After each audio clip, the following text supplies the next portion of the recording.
Hi everyone, welcome back to our small holding adventure. My name's Tracy and this is episode 2 of my canning adventure. So I got a Presto 23 quart canner in December. It's now the end of June 2021, and essentially I'm just starting to get underway with being more confident with using it, and I'm just using approved recipes at the moment.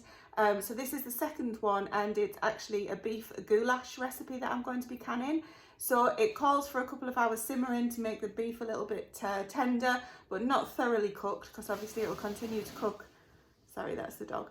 It'll continue to cook during the pressure canning process. So I'm just going to get that done really quickly today. What I was surprised at is all of the vegetables that you use are just for flavour. You discard them before the canning process itself. So when you're jarring it up, you're just jarring up the sauce and the meat.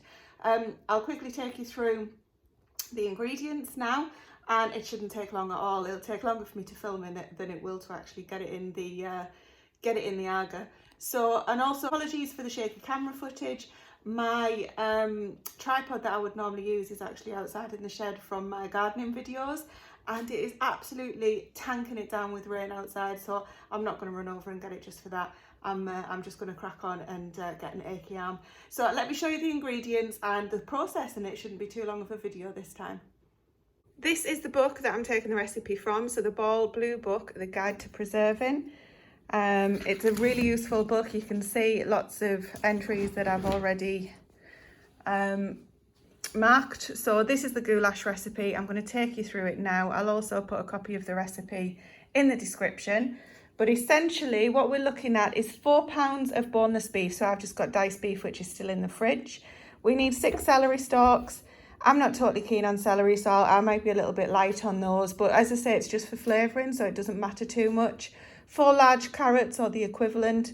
3 medium onions. A tablespoon of salt. Again, I might go light on the salt because a tablespoon sounds like quite a lot. 3 tablespoons of paprika. 2 teaspoons of dry mustard. We need 1/3 cup of vegetable oil, which is just to fry your beef off in, so it might use a little bit less. About 20 peppercorns for flavouring. We need 3 bay leaves, which again are outside. I will show you what the weather's doing at the moment, so that's not going to happen. I think I'll replace it with oregano because I've got that handy. 2 teaspoons of caraway seeds. A cup of water, and 1/3 cup of, I'm using apple cider vinegar. You could use balsamic vinegar or any other vinegar that's 5% acidity. So I'm going to get my vegetables prepared now. So these just need roughly chopping. Again, they're just for flavouring, so don't worry about size. And we're going to get some of the spices mixed up to roll the beef in. But let me show you that process now. So in a bowl, oh, there's me. Hi, me. I've put in the tablespoon of salt. So I've put about 3/4 tablespoon of salt in. 3 tablespoons of paprika, generous because we love paprika, and 2 teaspoons of dry mustard, which is just our typical Coleman's here. And that's the salt, which is pink because it's pink Himalayan, and just paprika from the local shop. I'm going to give this a stir around, and then I'm going to tip our beef in to get it coated in the spices before we fry that off. A lot of beef, so this is literally just a big cut diced beef. It's not a lean beef. Some of it might look it, but it's not. It's just cheap cuts of beef, which need long cooking, which is perfect for this recipe. So there is just over 4 pounds in here, just because that's how I've got them bagged. And basically whatever doesn't fit in the jars we'll just have for a meal over the next day or so. So the spices are all at the bottom, as you saw. I'm just going to stir this round now. I will need 2 hands to do it, so I'll show you what that looks like in just a moment. That probably doesn't look any different to you because of the colour of the meat, and now having seen what it's actually done, I would probably just add them into the pan when the meat's cooking. So essentially what we're going to do now is brown the meat in the vegetable oil. Calls for 1/3 cup of vegetable oil, so use as much as you need to brown the meat. And then it says sprinkle the excess spice mixture over the meat. I don't have any because it's already soaked in with the meat being quite moist. So I'm going to get this meat browning off now. Now, it doesn't say whether to do this in batches or not. No, it doesn't. It doesn't say whether to do this in batches or not. You probably should. I'm not going to, given that this is just going to be in the Aga for a few hours, so the equivalent of a slow cooker. I'm just going to get it all in, get it browned off as best I can, and then I'll get the other seeds added, the other spices added. I'm going to make up a little spice bag for those where you've got the bay leaves, the caraway seeds and the peppercorns. That's just for added flavour, as are the vegetables, so I'll show you that in just a tick. I've got this going quite aggressively on the hot plate of the agar, just to kind of brown off most of the edges, and then I'm literally going to throw the chopped up, and when I say chopped up, the let me show you, I've quartered the onions, halved most of the carrots, the equivalent of 4 large carrots, 3 medium onions, and I've got the celery just in the sink there. I've just give that a bit more of a rinse off, and that was equivalent of 6 celery stalks.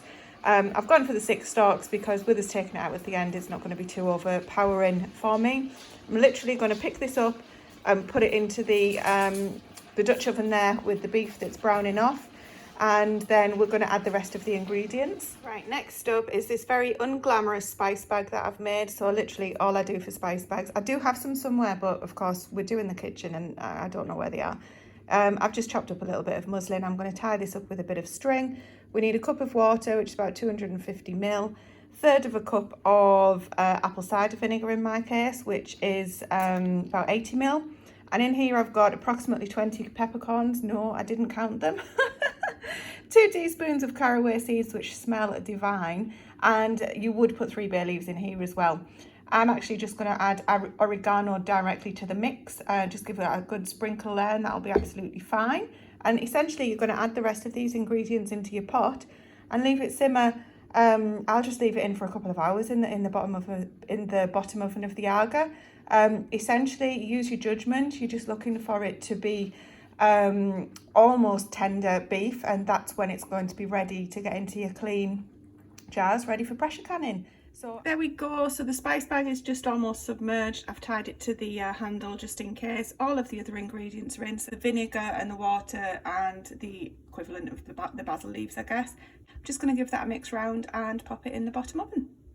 Right then, this is about 3.5 hours later, something like this, and we're doing this together, so I have no idea what's going to happen under here. Oh wow, that looks really tasty actually. These look a little bit like parsnips. Right, what we're going to do now is fish out the veg, leave the meat and the sauce. Obviously you want to take out your spice bag as well. So we're just looking for meat and sauce to be left. The veg was only there to provide flavour, and then we are literally going to put the hot contents into hot cleaned jars. I have got the Presto canner. I do my canning outside. I've got that water, 3 quarts of water in a 23 quart canner there. I've got that warming up so that it doesn't go into cold water, and obviously because we'll obviously end up cracking the glass through thermal shock, we don't want to do that. So that temperature out there should be about 82 degrees, the water that we're putting it into in the pressure canner. And by the time I get these into the jars will be nice and hot to go into a hot canner, and then we'll get the process started.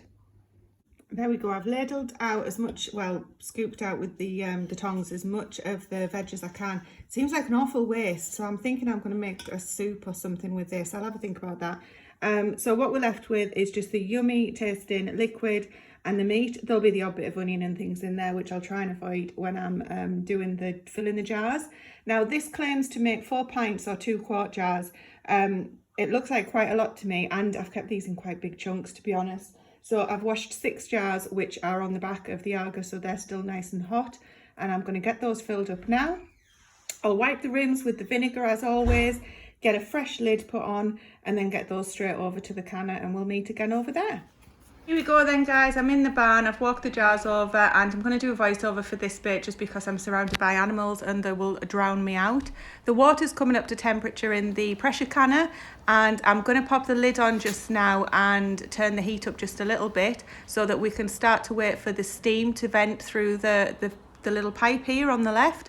Once that starts coming through and venting properly, so it looks something like this, we want to set our timer for 10 minutes. When the 10 minutes has passed, you can pop the pressure regulator on like so, and then you wait for the dial to come up to your PSI for your area. So I can at 11 PSI on the dial here. The little button's popped up at the back now, so I know the canner is pressurized. And once this gets to 11 PSI on the dial, I'm going to set my timer for 1 hour and 15 minutes, which is for your pint jars or your 500 ml jars. Once the time's elapsed and you've maintained a pressure of 11 psi or whatever yours is for your area throughout the whole canning, then you can turn the heat off and let the canner depressurise and come back down to 0 pressure. Make sure that it's at 0 pressure and the little vent button has popped back down. You can then open it very carefully, turning the lid away from yourself, and leave your jars for 24 hours without touching them once you've taken them out of the canner. We're 24 hours later now. These appear to have all sealed. Do you remember the tap from the last video? So great job there, very pleased with that. I'm going to get them labelled up and get them on the shelf, but do remember to take the bands off. So that came off super easy. In my other hand. Take all of these off. I haven't touched these at all since it came out of the canner. Can't do that one with one hand.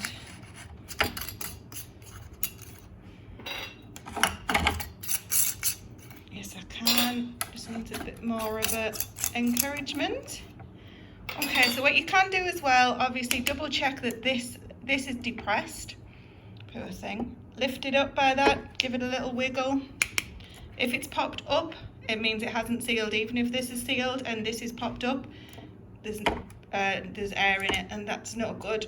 So I'm just picking each one of these up by the lid itself, checking the seal. Perfect. I can guarantee you that this meat is going to be so tender, it'll go nice and easy with any meal, be it rice or a side dish, anything. It's going to be delicious. So what I'm going to do is actually give these a bit of a wipe, because you can see there was still some residue on them when they came out the canner. Get them cleaned up so we don't have any flies or anything interested in them. Get them labelled and get them on the shelf.